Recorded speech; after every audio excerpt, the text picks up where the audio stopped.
So he says, call on Him out of fear and hope, tama', desire, covetousness. Surely the mercy of God is close to the people of ihsan. So Allah's mercy is close to the people of ihsan. Allah has united fear and hope in this verse. And in reality it's tama', it's this desire inside for something. So it's in order for the servant to have both fear and hope. Allah says they hope for the mercy of God and they fear His punishment. So these two go together, fear and hope. The poet said, وَلَا بُدَّ مِن نَعْلَيْهِ خَوْفٍ مَعَ الرَّجَى. You have to have the two sandals of fear and hope. Some say it's the two wings, that you can't fly without the two of them, fear and hope. And then he says, فَإِنَّ مُوجِبَ الْخَوْفِ مَعْرِفَةُ سَطْوَةِ اللَّهِ, that khawf results from knowledge of Allah's divine power, that Allah can, the Lord of tsunamis. I mean, that's where fear comes from.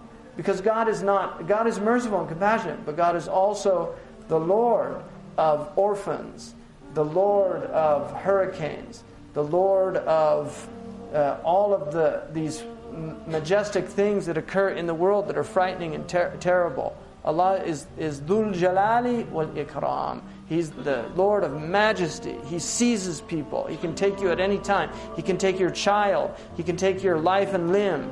He can take all your property. That is God also. It's not just, all the nice things that happen in life. No, Allah is both. He gives and He takes. And so it's an awareness of that power of God. And it's Dajjalic, those people that try to present God as everything's nice, everybody's going to heaven, it's all going to be wonderful. That's not reality. Reality is that there's people enslaved into prostitution. There's pedophiles that rape children.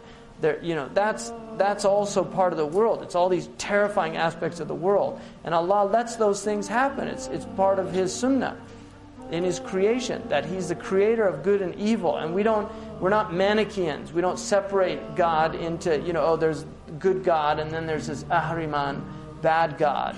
Or if God's all good, why does He allow evil? That's not a Muslim problem. It's never been a Muslim problem. We accept God the way God has revealed Himself to us, and we don't have those problems. فَعَالُ لِمَا يُرِيدُ. He does whatever He wants. أُلْقِ هَؤُلَاءِ فِي النَّارِ وَلَا أُبَالِي. I throw these into the fire and I have no concern, none whatsoever, no emotion. وَأُلْقِ هَؤُلَاءِ فِي الْجَنَّةِ وَلَا أُبَالِي. And I put these into paradise and I have no emotion. Ta'ala Allah amma yasifun. That's the transcendent God, and that God is real.